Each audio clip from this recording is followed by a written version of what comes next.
Assalamualaikum warahmatullahi wabarakatuh. Perkenalkan, kami dari kelompok 3, yang mana saya sendiri Nur Hikmah Rahmadani dan rekan saya Ardi Hidayat. Adapun materi kami yaitu al-yakinu la yuzalu bil syak. Adapun pembahasan kami yaitu pertama, pengertian dan dalil kaidah. Kedua, konsep dasar al-yakinu, zan, wam, dan syak. Ketiga, pandangan ulama tentang al-yakinu, zan, wam, dan syak. Keempat, implementasi kaidah pada ekonomi. Dan yang kelima, fatwa-fatwa Dewan Syariah Nasional yang terkait dengan kaidah. Pembahasan pertama yaitu mengenai pengertian dan dalil dan kaidah. Kaidah ini menjelaskan bahwa suatu keyakinan tidak dapat hilang dengan adanya keraguan. Dari sini dapat diketahui bahwa suatu lafaz tidak akan dipalingkan dari hakikatnya dikarenakan kelengkapan cakupannya yang umum dan kewajiban suatu pemerintah dan keharaman suatu larangan kecuali ada faktor yang diperbolehkan untuk memalingkan lafaz itu dari makna dan hakikatnya. Dan hukum kewajiban wudhu tidak hilang kecuali dengan perbuatan lain yang dapat menghapus perbuatan wudhunya. Seperti bila telah berhadas dan seperti bila kita menemui air yang tenang yang berubah. Apabila perubahan itu diyakini karena panjangnya waktu bagi air tenang maka suci. Bila diyakini karena suatu najis maka air itu bernajis. Bila terjadi kebingungan maka kembali kepada hukum asalnya yaitu suci. Adapun dalilnya yaitu pertama, hadis yang diriwayatkan Imam Muslim dari Abu Hurairah. Artinya, dari Abu Hurairah, Rasulullah SAW bersabda, apabila seseorang merasakan sesuatu dalam perutnya, kemudian ia ragu sesuatu itu telah keluar dari perutnya atau belum, maka ia tidak boleh keluar masjid sampai ia mendengar suara atau mencium bau. Kedua, hadis yang diriwayatkan Imam Bukhari dari Sa'id bin Musayyib, artinya dari Sa'id bin Musayyib dari Abbad ibn Tamim dari pamannya diadukan kepada Rasulullah bahwa seorang lelaki menyangka ada sesuatu yang menjanggal saat sholat. Rasulullah SAW bersabda, janganlah ia keluar dari salatnya sampai ia mendengar suara atau mencium baunya. Pembahasan kedua yaitu konsep dasar al-yakinu, zan, wam, dan syak. Konsep dasar dan al-yakin, zan, dan syak adalah tentang tingkat keyakinan seseorang terhadap suatu hal. Yang pertama, al-yakin. Ini adalah tingkat keyakinan yang paling tinggi, yang berarti keyakinan yang mutlak dan tidak diragukan lagi. Ini didasarkan pada bukti yang kuat dan tak terbantahkan.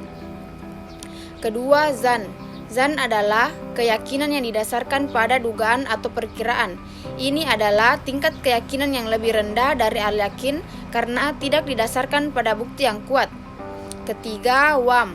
Wam adalah prinsip dalam hukum Islam yang menegaskan bahwa dalam situasi ketidakpastian atau keraguan, seseorang harus menghindari mengambil keputusan atau bertindak.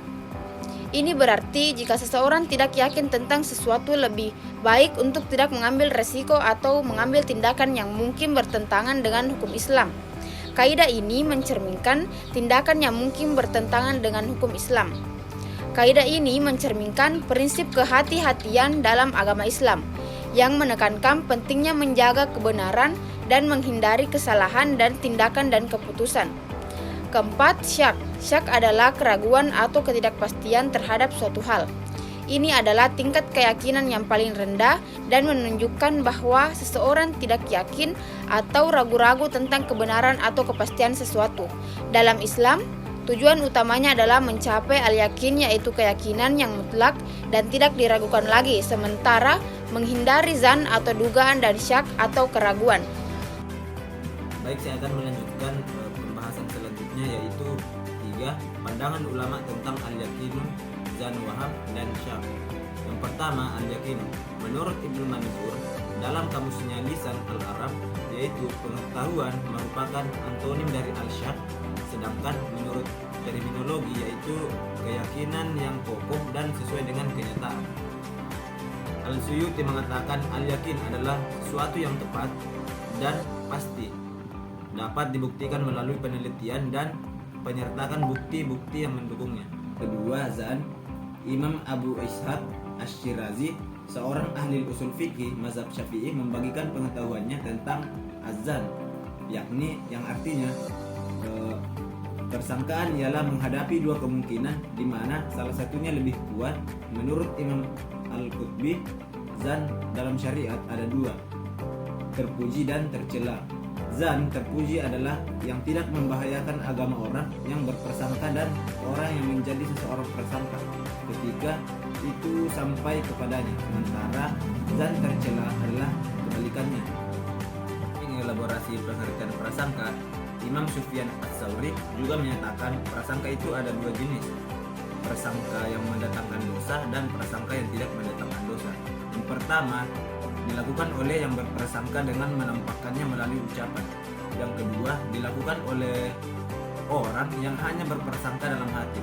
Prasangka model pertama lah yang dinilai Imam Ats-Tsauri berimplikasi dosa, sedangkan yang kedua tidak. Namun jika dicermati, prasangka model kedua bisa menjadi pembuka jalan terjadinya prasangka model pertama. Nah, yang ketiga, wam, menurut Ibnu At-Taillah, semua berawal dari salah sangka dan kurang yakin. Manusia yang berilusi bahwa sesuatu selain Allah dapat memenuhi hajatnya baik untuk kemudaratan dan kemaslahatan. Ilusi ini selanjutnya mengarahkan manusia menuju jurang kehinaan meskipun hanya bayang-bayang. Nah, ilusi ini tampak kuasa menggiring sebagian manusia ke sana ke sini dalam kesemuaan. Orang yang dipengaruhi ilusi kerap lalai dengan kehinaan dan penghambaan sebagai muara dari ilusi mereka. Tetapi mereka yang sanggup mengatasi bayang-bayang dan benaknya sendiri akan sanggup membebaskan diri dari penghargaan dan penghambaan semu terhadap sesuatu itu. Sebagai disebutkan Syekh Zarruq berikut ini. Nah, yang keempat, syak. Secara terminologi, Muhammad Al-Zarqah mengatakan keraguan antara dua perkara atau masalah yang berlawanan tanpa mengunggulkan salah satunya, maka seseorang seseorang beramal harus dilakukan berdasarkan dengan keyakinan. Menurut Al-Nawawi, bahwa kaidah ini merupakan sebuah kaidah yang dalam kawaid fiqhiyah penting. Begitu pula menurut Syarif Hidayatullah Al-Qarfi menyatakan bahwa para ulama menyepakati kaidah itu, yaitu kaidah yang menjelaskan bahwa setiap sesuatu yang diragukan seperti sesuatu yang telah pasti ketidakpastiannya. Nah, yang keempat, implementasi kaidah pada ekonomi al-yaqinu la yuzalu bisyak.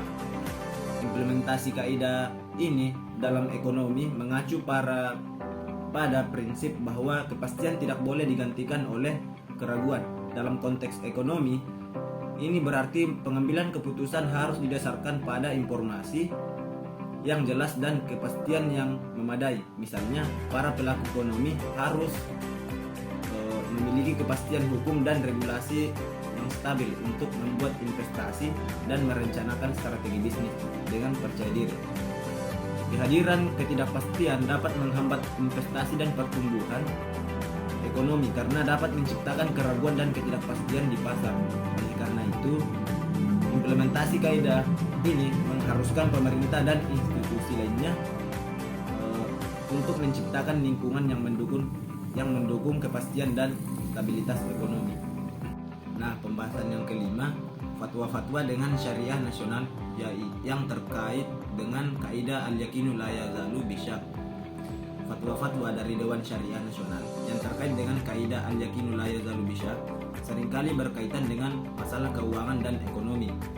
Misalnya, dalam fatwa terkait investasi, dewan tersebut mungkin menegaskan pentingnya memastikan bahwa produk investasi atau transaksi keuangan syariah memenuhi kriteria yang jelas dan tidak menimbulkan keraguan dalam hal-hal kehalalan atau kesesuaian dengan prinsip syariah.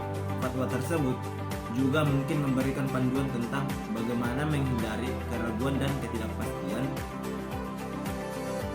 Juga mungkin memberikan panduan tentang bagaimana menghindari dalam hal-hal seperti struktur produk, keuangan, akad, dan pemenuhan syarat-syarat